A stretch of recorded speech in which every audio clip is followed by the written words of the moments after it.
Good afternoon, good evening, good morning. Daniel Alvin here from London. I'm carrying on with the screenshotting of the parliamentary TV that happened on the 30th of January, which I've already posted 3. And unfortunately, the man who had the whole of it up there has actually removed that video. But I've found the actual parliamentary live TV one, so that's fantastic, because I think it's very important that actually people get Steve Baker and his website, which I'll put in the description box, stevebaker.info. So thank you everybody for subscribing. Thank you for your comments. I'm sorry I've not got back to the ones particularly about the Brexit and the British ones. Just had too much on my plate. I'm trying to get another website up, etc., to help people with a very good way of healing. But I'll talk more about that in a separate video. It's the 16th of February today, and it's not like yesterday, which was beautifully sunny. It's grey and covered, and obviously chemtrails are still afoot. We'll see when they go. Here we go. And I sat myself in... And this is Steve Baker. Bishop James, please. Mr. Baker, good afternoon. The questions you were asked this afternoon is, had this process negotiation an impact on public confidence in the press and in democracy of our country? The second one is, could or should the government have done more to inform and explain to the public what it was up to? Yes. Your evidence to us so far confirms what I think most of us knew. In my humble opinion, I think it's devastating, your evidence today, that the government, almost complicitly, our own government, I hasten to add, complicitly has tried to thwart the will of the people either directly or indirectly, and not least by not informing its own department, who was charged with getting us out of the view, in what it was doing. Would you agree with me, Mr. Baker, that the question in or out was a very simple one? And I'm just a very simple ex-soldier. So to me, you either stay in the EU or you leave. It wasn't about deals or economies. Yes, these are factors, of course. But in my humble opinion, I'd be interested in yours, government and others have thrown these factors that were not in the debate into it, intentionally to confuse and ultimately, in some cases, to stop it. So my question to you is, do you think that is the case? And my second question to you is, how complicit in this effort to prevent Brexit from your very, very damning evidence were people like Mr. Robbins and Mr. Barwell, who, Mr. Robbins we've had here, who in effect didn't answer our questions, but you know him better than we do. Mr. Barwell, we know, is an Remainer, who is very close to the Prime Minister, and we hear very good evidence that his advice has very much influenced her thinking. I'd be most grateful if you illuminated both those points. Well, Mr. Jones, I do think that the government should have done much more to communicate positively about Brexit. In fact, one of the points in the communication strategy paper I wrote shortly after arriving was that the government should be campaigning for government policy. And indeed, there is now a campaigns.gov.uk website. It's only taken them over a year to set it up, but it's now campaigning, of course, to the wrong things, but by the by. But yes, certainly government should have been doing much more to embrace the result, to communicate it directly. I'm very reluctant to directly attack either special advisors or officials, because in the end, ministers do decide. I think there's another great conversation to be had here. Do officials govern, or do elected politicians and ministers? Well, I think everybody here will have watched Yes Minister, and I think we need sometimes to remember that the old joke is it's a documentary, not a comedy. Now, that is not to say that officials aren't responsive to ministers. Actually, I was incredibly impressed by DECSHA officials, far beyond my expectations. They were wonderful professionals, responsive to what I decided, and it was a joy to work with them. But the problem is that was in my area of legislation and domestic preparedness. But my direct experience of ministers deciding one thing to leave on an FTA basis the EU offering us that basis, and then officials working through the Cabinet Office Europe unit to the Prime Minister to deliver something else. I'm afraid that has profoundly undermined my trust in the way the system works. But it would be wrong, it really would be wrong for me to sit here and be critical of Mr. Robbins. I think I only met him once or possibly twice, because he is in the end answerable to the Prime Minister. And if the Prime Minister were to give direct instructions on policy, they would be carried out professionally by him. Of that I have no doubt whatsoever. I think when it comes to special advisors, one has to be extremely careful as an elected politician. I previously did make some comment to the newspapers, and I feel sure, and completely unrelated, with absolutely no relation to that whatsoever, I found myself subject to a number of smear stories in the newspapers about a week later, but I feel sure that was nothing to do with my previous comments. No.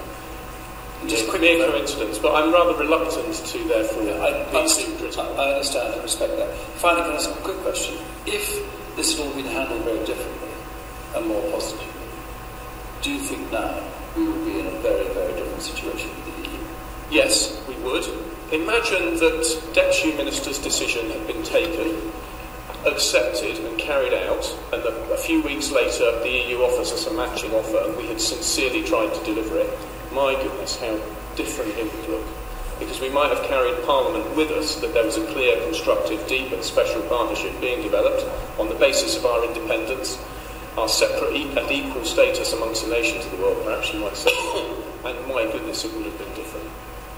But we need to rescue that position from now, which is why, of course, as you'll know, I've been working on what we're now calling the Morehouse Compromise, but that's perhaps a subject for later. But we need to rescue the situation. I still believe we can be an independent nation and get out of the EU successfully.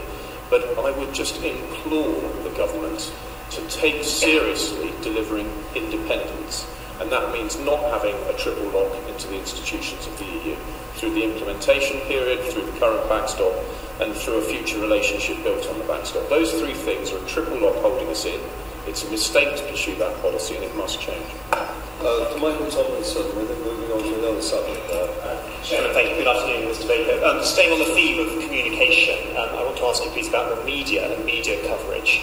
I want to ask your view on the quality of the coverage and as to whether it's been, in your opinion, fair and balanced. But separately, and perhaps as a supplementary to that, what could or should the government have done in response to that coverage, in your opinion? Great. I'll get back to the first paper. I must go back and read it. The first paper I wrote, seriously, was about the government's communication strategy and what should be done differently, and I think I ought to go back and read it and make sure that I can communicate to the committee some of the suggestions I was making even within the first few months. Well, perhaps you can send us a copy. If I am able to obtain a copy from the department, Sir William, I certainly will, but I'm not sure I'm able to do that. I will have to check, but I certainly will take notes and communicate to you. I'm very conscious, Mr. Tomlinson, when looking at the media, that there are, as somebody once told me, basically 5 categories of story which sell. Scandal, danger to the community, human interest, novelty, and the sport. So a good news story about how the Prime Minister is repealing the European Communities Act, or how we're going to end the saving of its effects at the end of the IPD. These things are very difficult to communicate. More practically, it's very difficult to get a front-page story saying that Eurotunnel, Calais and Dover will all be ready for exit day in March and there won't be any delays to freight traffic. It's difficult to get that onto the front pages because it's not a scandal and it's not a danger to the community. But if someone... Do you believe that to be the case? Sorry? Do you believe that to be the case? Well, that they will be ready? Yes, absolutely. They've announced it in public, yeah. But we still don't see that on the front pages. You just won't. So in answering your question about fair and balanced, I think that the media is what it is. It's bound to carry the stories of that category and not the good news ones we would want. Yeah. But Interesting that he comments about the media and the newspapers and they're not publishing that actually there will be a positive flow when Brexit gets underway. Really answer your question directly about the response. Oh, 29th of March. Should have been putting up ministers much more often. The government almost seems, then and now, afraid to put up ministers in rebuttal. And you know what I'm like, I'm sure. I was chomping at the bit to get out there. And particularly now we've been into full-on Project Fear. Every time there's a big scare story, ministers should be in the media rebutting it, saying, no, actually, Calais will be ready. We will adopt a policy of continuity because risk will not have changed on day one after Brexit, and therefore we will not need new checks on day one after Brexit, and therefore Calais will not have any delays to freight traffic coming in. No, don't worry about Calais on that closed loop, because here's the long list of things which Calais are doing. There will not be a problem. The customs facilitation that were recently announced should have been announced a long time ago. But as I said in earlier evidence, I was imploring government to make... This is a damning comment he's making about how media manipulates the people and also works for different sections of the government, either pro or against. In public are no deal preparations, and it was prevented. I was told we could start after the December Council, and it didn't happen. I was told we'd do it after the March Council, and I very nearly resigned in protest at not being allowed to start. That's nearly a year ago. Indeed, sir. You might remember there was a front-page Telegraph story about having a new cabinet minister for no deal back in the, I think it was... I think he's a very fine man. Steve Baker, a very fine man. January, I'd have to go back and check. But you may remember a front-page story in some considerable fuss about having a member of the cabinet for no deal, which was reported to be me. 3 sources tell me that it was a true story, it had been briefed out, and then, of course, it did not happen. Now, I'm not bitter about that. I don't mind not having served in the cabinet. I wouldn't have minded if it was somebody else. But the fact remains, that story was on the front page, and I understand it to be true, and somebody blocked it.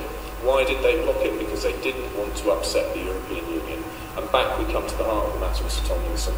The government has constantly been in this posture of craven supplication, refusing to answer criticisms levelled at it in a proper manner, refusing to debunk scare stories, and it has left this country in the state of anxiety it's in. So I would say what the government should have been doing far sooner is making clear that no deal preparations were in progress, putting ministers up to debunk scare stories, being far clearer in announcing successes, finding a reason to make a fuss about successes as they came up, things like Muratin being dealt with. So, the government, I'm afraid, has in many ways not merely failed, but deliberately failed to communicate. When you listen to his voice, understanding that somebody's voice carries in it its character, the character of the individual. Here we have an honest speaking man, a man who has broad visions of being open and wanting to relate with the rest of the world, and having been blocked. But he's a very honest man, very trustworthy in my opinion. Maybe that others want to pick up, but just a very brief supplementary. In which case I'll just leave it here. In terms of media coverage, shortly after your resignation I saw the striking phrase Potemkin structure. And Chairman, given your knowledge of history, you'll know all about Catherine the Great's lover, but I had to look it up. It's quite a striking phrase. Why did you use it? Why did you use it?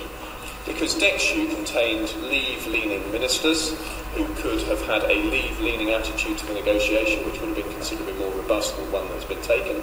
But actually we were there to disguise the reality that the negotiation, its tone and its substance was being driven by others.